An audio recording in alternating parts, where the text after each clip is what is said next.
Welcome to S P S smart digital.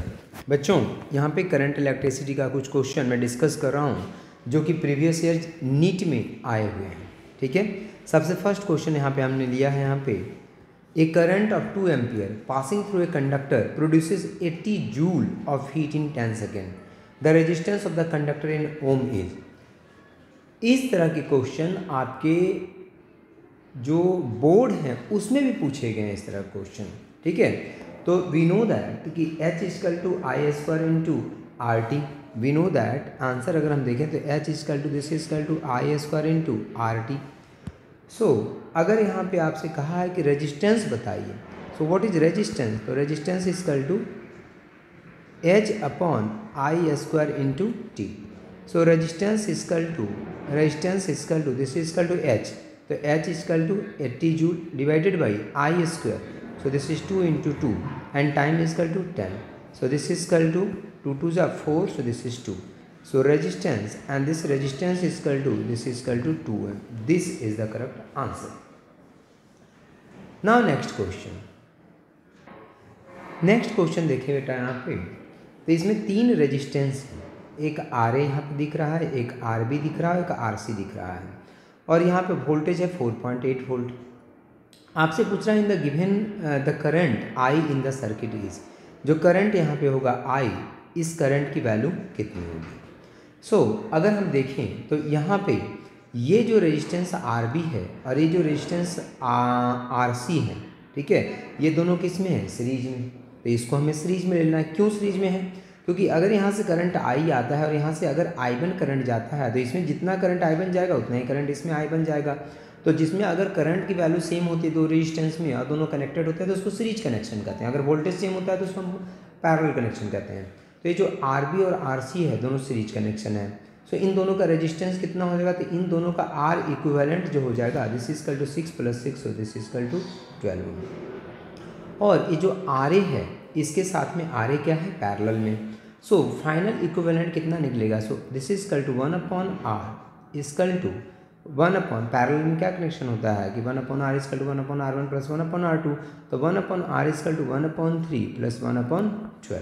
So this is equal to 1/r equal to 12, so 3 4 12 and this is 1। So 1/r equal to 5/12, so this is equal to R and R is equal to this is 12/5 ohm. So what is the potential difference? So this is 4.8 ohm. So what is I? So this is I is equal to V upon R. So this is equal to V upon R is equal to 4.8 divided by 12/5. So this is equal to I is equal to 4.8 divided by 12 into 5. So 12 Chowk 48, 0.4. So I is equal to 5 4 20. So this is equal to 2 ampere is the correct answer. अगर हम देखें इसका answer, तो इसका answer जो correct answer है बेटा this is equal to 2 ampere है। नाउ नेक्स्ट क्वेश्चन, यहाँ पे क्वेश्चन है कि in the circuit shown in the figure the current in 4 ohm resistance is 1.2 volt. जो 4 ओम का रेजिस्टेंस है इसमें जो करंट है so this is equal to I1। So I1 equal to कितना गिवन है, so this is 1.2 ampere. What is the potential difference between B and C। जो B है और जो C है इसके बीच का पोटेंशियल डिफरेंस कितना होगा, B और C के बीच का जो पोटेंशियल डिफरेंस है वो कितना होगा। ठीक है, सो अगर करंट आपको I1 की वैल्यू अगर 1.2 है तो वी नो दैट कि what is I1। So this is equal to I1 equal to यहाँ पे होता है, so this is equal, so आप ये कह सकते हैं कि इसके अक्रॉस में पोटेंशियल डिफरेंस कितना रहा होगा कि करंट जो हो गया 4 ओम रजिस्टर में 1.2 अगर करंट हो गया है तो पोटेंशियल डिफरेंस कितना होगा। तो हम क्या लिखते हैं, V equal to I into R. So this is equal to I1 into R1। So this is equal to 1.2 into 4। So this is equal to 4.8 volt. मतलब कि 4 ओम के अक्रॉस में 4.8 वोल्ट है, मतलब कि ये जो 8 ओम है इसके अक्रॉस भी, क्योंकि पैरेलल में है दोनों तो वोल्टेज तो सेम ही होगा। So what is I2, so this is I2 equal to हो गया V upon R। So this is equal to R2, so this is equal to voltage equal to 4.8 divided by what is R2, this is 8, तो this is 0.6 ampere. So total current कितना हो जाएगा, so total current this is equal to I1 plus I2 total current is equal to this is equal to I1 plus कितना I2. So this is equal to 1.2 plus 0.6. So this is equal to 1.8 ampere. 1.8 ampere. What is the potential difference B and C? B और C के बीच में आपसे potential difference पूछा है. ठीक है, तो टोटल करंट जो है आपका फ्लो कर रहा है 1.8. सो टोटल वोल्टेज बी और सी के अक्रॉस में कितना हो जाएगा? So this is voltage. So this is voltage across B and C. So this is equal to total current into resistance. So resistance is equal to 2. So this is equal to voltage across B and C is equal to this is equal to current is equal to 1.8 into 2. So this is equal to 3.6 volt is the correct answer. Now next question अगर देखें तो 5 resistances have been connected as shown in the figure. The effective resistance between A and B. A और B के बीच में आपसे effective resistance पूछा है. यहाँ पे 3 ओम है, यहाँ पे 4 ओम है, यहाँ पे 6 ओम है, यहाँ पे 8 ओम है और यहाँ पे कितना है 7 ओम. सो हम जानते हैं कि अगर ये दो रेजिस्टेंस का रेशियो इन दोनों रेजिस्टेंस के रेशियो के बराबर होता है तो हम कहते हैं कि ये जो व्हीटस्टोन है ये बैलेंस्ड है. और उस कंडीशन में जो 7 ओम रेजिस्टेंस है यहाँ से कोई करंट पास नहीं करता है, मतलब इसका कोई यूज यहाँ पे नहीं होता है. तो अगर हम देखें यहाँ से तो हमने पढ़ा है कि this is P upon Q is equal to R upon S.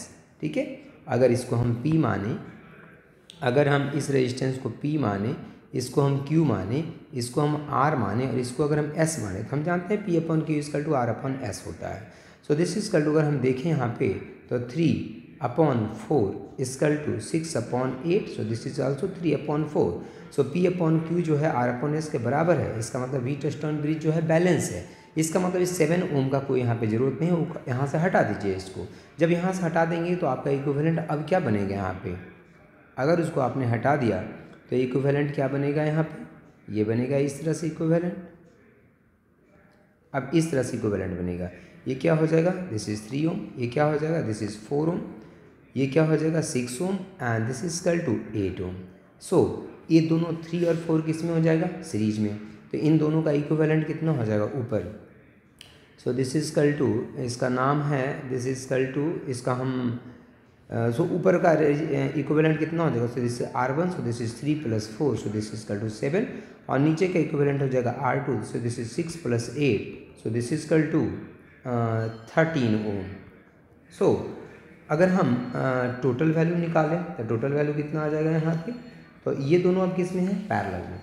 ये दोनों किस में है? पैरेलल में. तो पैरेलल का हम जो फार्मूला होता है, पैरेलल का फार्मूला हम लगाएंगे यहाँ पे. अब यहाँ पे हम क्या लगाएंगे? पैरेलल का फार्मूला लगाएंगे. ठीक है, कि पैरेलल में अगर दो रजिस्टर है तो क्या हो जाएगा वैल्यू.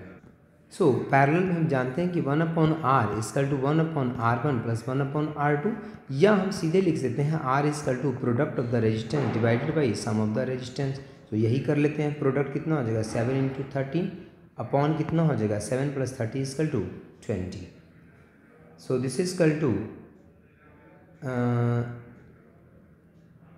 91 अपॉन कितना आ जाएगा? 20 ओम आ जाएगा. This is the answer. बच्चों यहाँ पे देखो मैंने गलत कर दिया. 6 प्लस 8 इजकल टू 14 ना, दिस इज़ 14. तो this is 14 upon 20. So this is equal to यहाँ पे कितना हो जाएगा? 7 and this is equal to कितना हो जाएगा? 10